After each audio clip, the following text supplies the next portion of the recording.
Hello everyone, welcome back to my YouTube channel tassel tales by Chantana. ನಾನಿವತ್ತು ಒಂದು no gap baby ಟ್ಯಾಸಲ್ಗೆ ಜರಿ ಥ್ರೆಡ್ನ select ಮಾಡ್ತಿದ್ದೀನಿ. ಅದು ಸ್ಯಾರಿಗೆ ಎಕ್ಸಾಕ್ಟ್ ಮ್ಯಾಚ್ ಆಗೋ ಶೇಡ್ನ ಸೆಲೆಕ್ಟ್ ಮಾಡಿ ನಾನಿಲ್ಲಿ ಯೂಸ್ ಮಾಡ್ತಿರೋದು 60-123 ಶೇಡ್ ನಂಬರು. ಇದು ನನ್ನ ಸ್ಯಾರಿಗೆ ಎಕ್ಸಾಕ್ಟು ಮ್ಯಾಚ್ ಆಗುತ್ತೆ. ಇದು ಒಂದು 3D ಮೈಸೂರು ಸಿಲ್ಕ್ ಸ್ಯಾರಿ. ಈ ಥರ ಜರಿ ಥ್ರೆಡ್ನ ನೋಡಿಬಿಟ್ಟು ನೀಟಾಗಿ ಸೆಲೆಕ್ಟ್ ಮಾಡ್ಕೊಳ್ಳಿ, ಯಾಕಂದರೆ ಮ್ಯಾಚ್ ಆಗಿಲ್ಲ ಅಂದರೆ ಅಷ್ಟು ಲುಕ್ ಇರಲ್ಲ. ಇದು ಆಲ್ರೆಡಿ 6 ಸ್ಟ್ರಾಂಡ್ಸ್ ರೆಡಿ ಇರುತ್ತೆ. ಜಿಗ್ಜಾಗ್ ಆಗಿರೋ ಸ್ಯಾರಿಗೆ ಎಂಡಲ್ಲಿ ಈ ಥರ ಥ್ರೆಡ್ನ ಸ್ಯಾರಿಯಿಂದ ತಗೊಂಡು ಈ ಥರ ತಗೊಳ್ಳಿ. ಇದನ್ನು ಟೈ ಮಾಡಿ ನಾಟ್ ಮಾಡಿಬಿಟ್ಟು ಅಲ್ಲಿ ಹಿಂದೆ ಬಿಡ್ತಿದ್ವಿ ಅಲ್ವಾ ಸಿಲ್ಕ್ ಥ್ರೆಡ್ಗೆಲ್ಲ, ಇದಕ್ಕೆ ನಾಟ್ ಮಾಡೋಕ್ಕೆ ಹೋಗ್ಬೇಡಿ. ಇದನ್ನು ಥ್ರೆಡ್ನ ಮೇಲೆ ತೊಗೊಂಡು ಈ ಥರ ಟೈ ಮಾಡ್ಕೊಳ್ಳಿ ನೀಟಾಗಿ. ಆವಾಗ ಸ್ಟಿಫ್ ಆಗಿರುತ್ತೆ. ಜರಿ ಥ್ರೆಡ್ ಆಗಿರೋದ್ರಿಂದ ಬಿಚ್ಚೋಗೋ ಚಾನ್ಸಸ್ ಇರುತ್ತೆ. ಅದಕ್ಕೆ ನಾಟ್ ಏನು ಹಾಕೋಕ್ಕೆ ಹೋಗ್ಬೇಡಿ, ಡೈರೆಕ್ಟ್ ಸ್ಯಾರಿಗೆ ಟೈ ಮಾಡಿ. ದೆನ್ ಒಂದು ಸಿಂಗಲ್ ಕ್ರೋಶ ಮಾಡ್ಕೊಳ್ಳಿ ಸ್ಟಾರ್ಟಿಂಗಲ್ಲಿ ಈ ಥರ ಒಂದು ಸಿಂಗಲ್ ಕ್ರೋಶನ ಮಾಡ್ಕೊಳ್ಳಿ. ದೆನ್ 4 ಚೈನ್ಸ್ 1 2 3 4 ಚೈನ್ ಹಾಕಿ ಎಲ್ಲಿಗೆ ಬರುತ್ತೆ ನೋಡಿ ಅಲ್ಲಿಗೆ ಎಕ್ಸಾಕ್ಟಾಗಿ ಕರೆಕ್ಟಾಗಿ ಲಾಕ್ ಮಾಡಿ. ಹಿಂದೆನೂ ಲಾಕ್ ಮಾಡಿಬಿಡಿ, ಮುಂದೆನೂ ಲಾಕ್ ಮಾಡಿಬಿಡಿ. ಹಿಂದೆ ಲಾಕ್ ಮಾಡಿದ್ರೆ ಸ್ವಲ್ಪ ಅಂದರೆ ಎಲ್ಲಿಗೆ ಬರುತ್ತೆ ಅಲ್ಲಿಗಿಂದ ಹಿಂದೆ ಲಾಕ್ ಮಾಡಿದ್ರೆ ಅದೊಂಥರ ರಿಂಕಲ್ ಥರ ಕಾಣಿಸುತ್ತೆ. ತುಂಬ ಮುಂದೆ ಲಾಕ್ ಮಾಡಿಬಿಟ್ರೆ ಸ್ಯಾರಿ ರಿಂಕಲ್ ಬಂದುಬಿಡುತ್ತೆ, ಅಷ್ಟು ಲುಕ್ ಕಾಣಿಸಲ್ಲ. ಸ್ಯಾರಿಲಿ ರಿಂಕಲ್ ಬಂದುಬಿಟ್ರೆ ಪಲ್ಲು ಪಾಟ ಎಲ್ಲ ಸ್ವಲ್ಪ ರಿಂಕಲ್ ಕಾಣಿಸಿದಿರುತ್ತೆ. ಕುಚ್ಚು ಕಟ್ಟಿದ್ರೂ ಅಷ್ಟು ಲುಕ್ ಇರಲ್ಲ. ಸೊ ದಟ್ ಎಲ್ಲಿಗೆ ಬರುತ್ತೆ ನೋಡಿ ಕರೆಕ್ಟಾಗಿ ಅಲ್ಲಿಗೆ ಎಕ್ಸಾಕ್ಟಾಗಿ ಲಾಕ್ ಮಾಡಿ. 4 ಚೈನ್ ಹಾಕಿ ಲಾಕ್ ಮಾಡ್ತಾ ಹೋಗಿ. 4 ಚೈನ್ ಲಾಕ್. ಈ ಥರ ಬೇಸ್ ಚೈನ್ ಕಾಣಿಸುತ್ತೆ, ಜರಿ ಥ್ರೆಡ್ಡಿಂದ ಮಾಡಿರೋ ಬೇಸ್ ಚೈನು ಈ ಥರ ಕಾಣಿಸುತ್ತೆ. 4 ಚೈನ್ ಹಾಕಿ ಲಾಕ್ ಮಾಡಿ. ಬೇಸ್ ಲೈನ್ ತೋಡ್ತಾ ಸ್ಯಾರಿ ಇದೇ ಥರ ಮಾಡ್ತೀವಿ. 4 ಚೈನ್ಸ್ ದೆನ್ ಲಾಕ್, ಡೈರೆಕ್ಟ್ ಸ್ಯಾರಿಗೆ ಲಾಕ್ ಮಾಡಿ. ದೆನ್ 4 ಚೈನ್ 1 2 3 4 ಚೈನ್ಸ್ನ ಹಾಕಿ ಎಲ್ಲಿಗೆ ಬರುತ್ತೆ ನೋಡಿ ಕರೆಕ್ಟಾಗಿ ಅಲ್ಲಿಗೆ ಲಾಕ್ ಮಾಡಿ.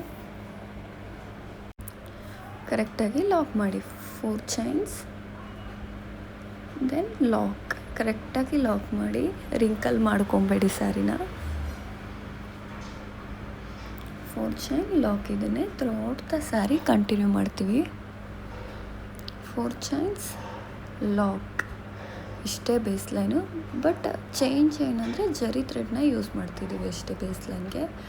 ಯಾಕಂದರೆ ನೋ ಗ್ಯಾಪ್ ಬೇಬಿ ಟ್ಯಾಸಲ್ ಆಗಿರೋದ್ರಿಂದ ಬೇಸ್ ಲೈನ್ ಜರಿ ಥ್ರೆಡ್ ಯೂಸ್ ಮಾಡಿದ್ರೆ ತುಂಬ ಚೆನ್ನಾಗಿ ಬರುತ್ತೆ. ಡಿಸೈನು ನೋಡೋಕ್ಕೂ ತುಂಬ ಚೆನ್ನಾಗಿ ಕಾಣಿಸುತ್ತೆ. 4 ಚೈನ್ ಹಾಕಿ ಲಾಕ್ ಮಾಡಿ. ಇದು ಬೇಸ್ ಲೈನು. ತುಂಬ ಜನಕ್ಕೆ ಗೊತ್ತಿರುತ್ತೆ, ಆದರೆ ಬಿಗಿನರ್ಸ್ಗೆ ಹೆಲ್ಪ್ ಆಗಲಿ ಅಂದ್ಬಿಟ್ಟು ಬೇಸ್ ಲೈನ್ ಹಾಕೋದು ಕೂಡ ಟ್ಯುಟೋರಿಯಲ್ನ ತೋರಿಸ್ತಿದ್ದೀನಿ. ದೆನ್ ಎಂಡಿಂಗಲ್ಲಿ 4 ಚೈನ್ ಲಾಕ್ ಆದಮೇಲೆ ಅಗೈನ್ ಇನ್ನೊಂದು ಸಿಂಗಲ್ ಕ್ರೋಶನ ಮಾಡಿ ಒಂದು ಚೈನ್ ಹಾಕಿ ಲಾಕ್ ಮಾಡಿ ಕಟ್ ಮಾಡ್ತೀವಿ. ದೆನ್ 180 ಸ್ಟ್ರಾಂಡ್ಸ್ ಥ್ರೆಡ್ನ ಈ ಥರ ಸುತ್ತಕೊಂಡು ರೆಡಿ ಮಾಡ್ಕೊಂಡಿದ್ದೀನಿ. ಅದನ್ನು ಟ್ರಿಮ್ ಮಾಡಿಬಿಟ್ಟು ಸ್ಟಾರ್ಟಿಂಗ್ ಪಾಯಿಂಟ್ ಇರುತ್ತಲ್ಲ ಆ ಪಾಯಿಂಟ್ಗೆ ಗ್ಲೂ ಅಪ್ಲೈ ಮಾಡಿ ಸ್ಟಿಕ್ ಮಾಡ್ಕೊತೀವಿ. ಈ ಥರ ಗ್ಲೂ ಅಪ್ಲೈ ಮಾಡಿ ಅದನ್ನು ಶಾರ್ಪ್ ಮಾಡ್ಕೊತೀವಿ.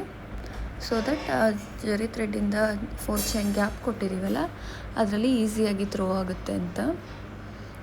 ಈ ಥರ ಆದಮೇಲೆ ಇದಕ್ಕೆ ಸ್ಟ್ರೈಟ್ನರಿಂದ ಸ್ಟ್ರೈಟ್ ಮಾಡ್ಕೊಳ್ಳಿ. ಜರಿ ಸಿಲ್ಕ್ ಥ್ರೆಡ್ ಏನಿರುತ್ತೆ ಕುಚ್ಚು ಕಟ್ಟೋಕ್ಕೆ ಅದನ್ನು ಸ್ಟ್ರೈಟ್ನರಿಂದ ಸ್ಟ್ರೈಟ್ ಮಾಡ್ಕೊಳ್ಳಿ. ಸ್ಟ್ರೈಟ್ ಮಾಡಿಕೊಂಡಷ್ಟು ತುಂಬ ಲುಕ್ ಚೆನ್ನಾಗಿರುತ್ತೆ.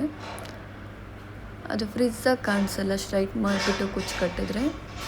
ಸ್ಟ್ರೈಟ್ ಆದರೂ ಮಾಡಿ, ಆರೆಲ್ಸ್ ಸ್ಟ್ರೈಟ್ನರ್ ಅವೈಲೇಬಲ್ ಇಲ್ಲ ಅಂದರೆ ಐರನಿಂಗ್ ಆದರೂ ಮಾಡಿ. ಬಟ್ ಐರನ್ ಆದರೂ ಮಾಡಿ, ಸ್ಟ್ರೈಟ್ ಆದರೂ ಮಾಡಿ, ಯಾವುದಾದ್ರೂ ಒಂದು ಫಾಲೋ ಮಾಡಲೇಬೇಕು. ಇಲ್ಲಾಂದರೆ ಸಿಲ್ಕ್ ಥ್ರೆಡ್ ಫ್ರಿಜ್ ಆಗಿರುತ್ತೆ, ಕುಚ್ಚು ಕಟ್ಟಿದ್ರೂ ಅಷ್ಟು ಲುಕ್ ಇರಲ್ಲ. ಇವಾಗ ನೋ ಗ್ಯಾಪ್ ಬೇಬಿ ಟ್ಯಾಸಲ್ನ ಹೇಗೆ ಕಟ್ಟೋದು ಅಂತ ತೋರಿಸ್ತಿದ್ದೀನಿ. ಆ 4 ಚೈನ್ ಗ್ಯಾಪಿಂದ ಥ್ರೆಡ್ನ ತೂರಿಸಿ ಈ ಥರ ಥ್ರೆಡ್ನ ತಗೊಂಡು 2 ಸ್ಟ್ರಾಂಡ್ ಕುಚ್ಚು ಕಟ್ಟೋ ಥ್ರೆಡ್ನ ತೊಗೊಂಡಿದ್ದೀನಿ. 2 ಸ್ಟ್ರಾಂಡ್ದು ಈ ಥರ ಕುಚ್ಚನ್ನ ಕಟ್ಟಿ.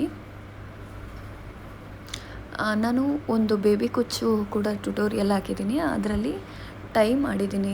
ಈ ಥ್ರೆಡ್ಡಿಂದ ಜರಿ ಥ್ರೆಡ್ಡಿಂದ ಅದನ್ನು ಬೇಬಿ ಕುಚ್ಚನ್ನ ಟೈ ಮಾಡಿದ್ದೀನಿ. ನೀವು ಆ ಥರನಾದರೂ ನಿಮ್ಗೆ ಯಾವ್ದು ಈಸಿ ಆಗುತ್ತೆ ಅದನ್ನು ಫಾಲೋ ಮಾಡಿ. ನೀವು ಆ ಥರನಾದರೂ ಫಾಲೋ ಮಾಡ್ಬೋದು, ಅದು ತುಂಬ ಈಸಿನೇ. ಈ ಥರ ಆರೆಲ್ಸ್ ನೀಡಲ್ ತೊಗೊಂಡು ಸ್ಟಿಚ್ ಮಾಡ್ತೀನಿ ಅಂದ್ರೂ ಸ್ಟಿಚ್ ಮಾಡ್ಬೋದು.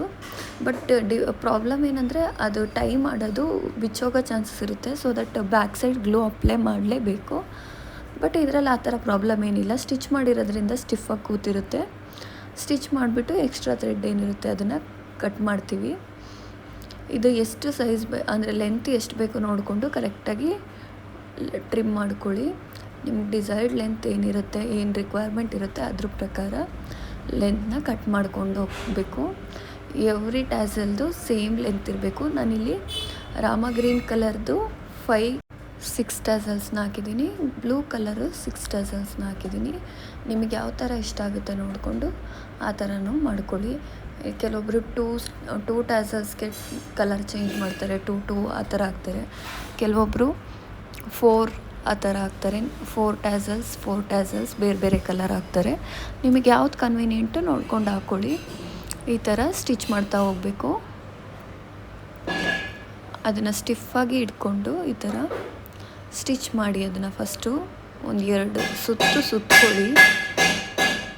2 ಟೈಮ್ಸ್ ಸುತ್ತಿದ ಆದಮೇಲೆ ಅದಕ್ಕೆ 2 ಟೈಮ್ಸ್ ನಾಟ್ ಹಾಕ್ಕೊಳ್ಳಿ. ತುಂಬ ಈಸಿನೇ ಇದೆ. ನಾಟ್ ಹಾಕ್ಕೊಂಡು ದೆನ್ ನೀಡಲ್ನ ಕೆಳಗಡೆಗೆ ಬರೋ ಥರ ತೆಕ್ಕೊಳ್ಳಿ. ಈ ಥರ ನಾಟ್ ಹಾಕ್ಕೊಂಡಿದ್ದಾದಮೇಲೆ ಟೈಟಾಗಿ ನಾಟ್ ಹಾಕ್ಕೊಳ್ಳಿ. 2 ಟೈಮ್ಸ್ ನಾಟ್ ಹಾಕ್ಕೊಳ್ಳಿ, 2 or 3 ಟೈಮ್ಸ್ ನಾಟ್ ಹಾಕ್ಕೊಳ್ಳಿ.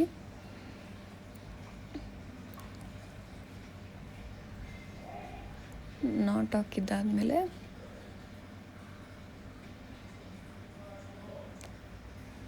ನೀಡಲ್ನ ಡೌನ್ಗೆ ಪಾಸ್ ಮಾಡಿಕೊಂಡು ರಿಮೈನಿಂಗ್ ಎಕ್ಸ್ಟ್ರಾ ಎಷ್ಟು ಲೆಂತ್ ಬೇಕು ಅಷ್ಟು ಲೆಂತ್ಗೆ ಕುಚ್ಚನ್ನ ಕಟ್ ಮಾಡಿ.